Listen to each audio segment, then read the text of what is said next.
बच्चों क्या आपने कभी वायरस देखा है? मैं आज उसी वायरस की बात कर रहा हूं जिस वायरस के कारण बच्चों हमारा स्कूल जो है 2 साल के लिए बंद रहे थे। उस वायरस का क्या नाम था? Corona virus. क्या नाम था? Corona virus.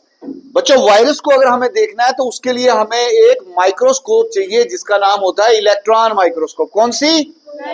बच्चों ये माइक्रोस्कोप बड़ी कॉस्टली है, करोड़ों में होती है, इसलिए मुमकिन नहीं है कि हर जगह इस माइक्रोस्कोप को लाया जाए। इसलिए आज आपके सर आपके सामने एक वायरस का मॉडल लाए हैं कि वायरस दिखने में कैसा होता है। तो मैं आज आपकी क्लास में कोरोना वायरस लाया हूं। तो ये ऊपर वाला हिस्सा जो है पूरा ये कोरोना वायरस है। क्या है? ये कोरोना वायरस का एक मॉडल है। और दूसरा मेरे हाथ में एक और वायरस है, ये है एड्स का वायरस। किसका? एड्स का वायरस। एक ऐसी खतरनाक बीमारी जिसका आज तक कोई इलाज नहीं हुआ है। ठीक है, अब सबसे पहली बात कि वायरस क्या होता है और हम इसको क्यों पढ़ रहे हैं, क्योंकि अभी हमने जस्ट अपना 8th क्लास का जो चैप्टर खत्म किया जिसका नाम था माइक्रो ऑर्गेनिज्म फ्रेंड्स एंड फोए। कौन कौन सा माइक्रो ऑर्गेनिज्म पढ़ा हमने बच्चे?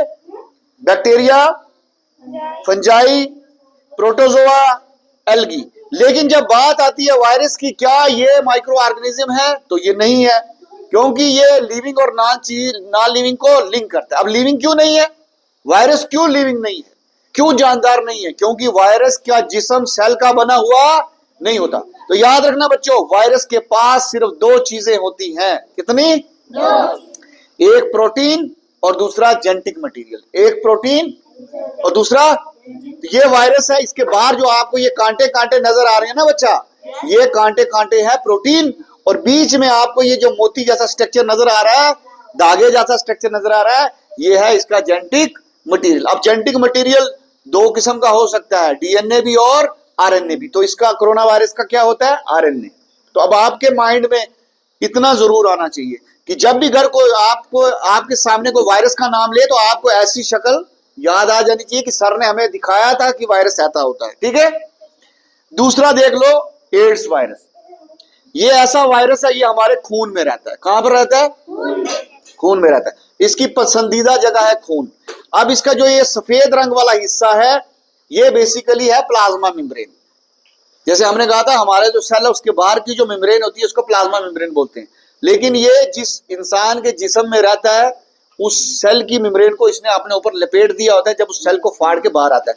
तो ज्यादा डिटेल आपके बच्चे सिलेबस में नहीं है, आपने इस वायरस को देखना है। ये जो गोल गोल ग्रीन कलर के स्ट्रक्चर नजर आ रहे हैं ना आपको, ये गोल गोल क्या है? प्रोटीन है। क्या है? ये जो लाल रंग के मोती नजर आ रही है ये भी क्या है? प्रोटीन है। ये बीच में जो ब्लू कलर के मोती नजर आ रही है ये भी क्या है? प्रोटीन में। अब उसके बीच में क्या नजर आ रहा है बताइए? 2 काली लंबी तारें नजर आ रही हैं। तो यानी ये इसका जेनेटिक मटेरियल है और 2 आरएनए इसमें नजर आते हैं। तो इतना याद रखना है कि वायरस दिखने में गोल से होते हैं और उनके पास 2 चीजें होती है, एक प्रोटीन और दूसरा जेनेटिक मटेरियल। क्लियर है?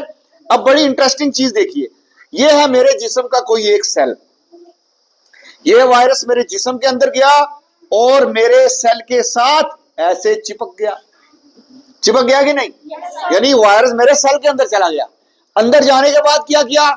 इस वायरस ने अपने जैसे बहुत सारे छोटे छोटे वायरस बना के, यानी जब ये वायरस मेरे सेल के अंदर गया, अंदर जाने के बाद मेरे सेल के अंदर अपने बहुत ज्यादा छोटे छोटे वायरस बना दिए, बहुत ज्यादा छोटी छोटी कॉपीज बना दी। तो अब हम अपने सेल को खोलेंगे तो देखेंगे इसमें दिख रहे हैं आपको छोटे छोटे वायरस। दिख रहे हैं बच्चा? आप जूम भी कर लेंगे अगर दिखे ना तो, आप पास आके जूम भी कर सकते हैं। ये देखो छोटे छोटे वायरस नजर आ गया। यानी एड्स का वायरस हमारे सेल के अंदर गया और वहां कर अपने जैसे बहुत सारे वायरस बना दिए और बाद में क्या करेगा? इस सेल को फाड़ के बाहर निकल जाएगा, फिर किसी ने सेल के अंदर चला जाएगा। तो आज की इस एक्टिविटी से बच्चे आपको 2 चीजें याद रखनी है। एक वायरस के पास कितनी चीजें होती हैं? 2। एक प्रोटीन और दूसरा जेनेटिक मटेरियल। वायरस मैक्सिमम हमें नुकसान पहुंचाते हैं, इंसानों को भी नुकसान पहुंचाते हैं, हमारे जानवरों को भी नुकसान पहुंचाते हैं, हमारे पौधों को भी नुकसान पहुंचाते हैं। तो हमने अपने चैप्टर में किस किस वायरस का जिक्र किया था? हेपेटाइटिस बी की जो बीमारी है वायरस से होती है, पोलियो की बीमारी वायरस से होती है, मीजल की बीमारी वायरस से होती है, चिकन पॉक्स की बीमारी वायरस से होती है। तो वायरस हमारे लिए बड़े खतरनाक है। इसी तरह प्लांट में भी कुछ वायरस का जिक्र हुआ था, है ना? कि कैबेज को तबाह करने वाला वहां वायरस था। और इसी तरह जब आप देखते हैं जानवरों के मुंह पे और पाँव में कई बार दाने हो जाते हैं, छाले हो जाती है ना, फुट एंड माउथ डिजीज होती है, वो भी किसकी वजह से होती है? वायरस की वजह से होती है। ठीक है,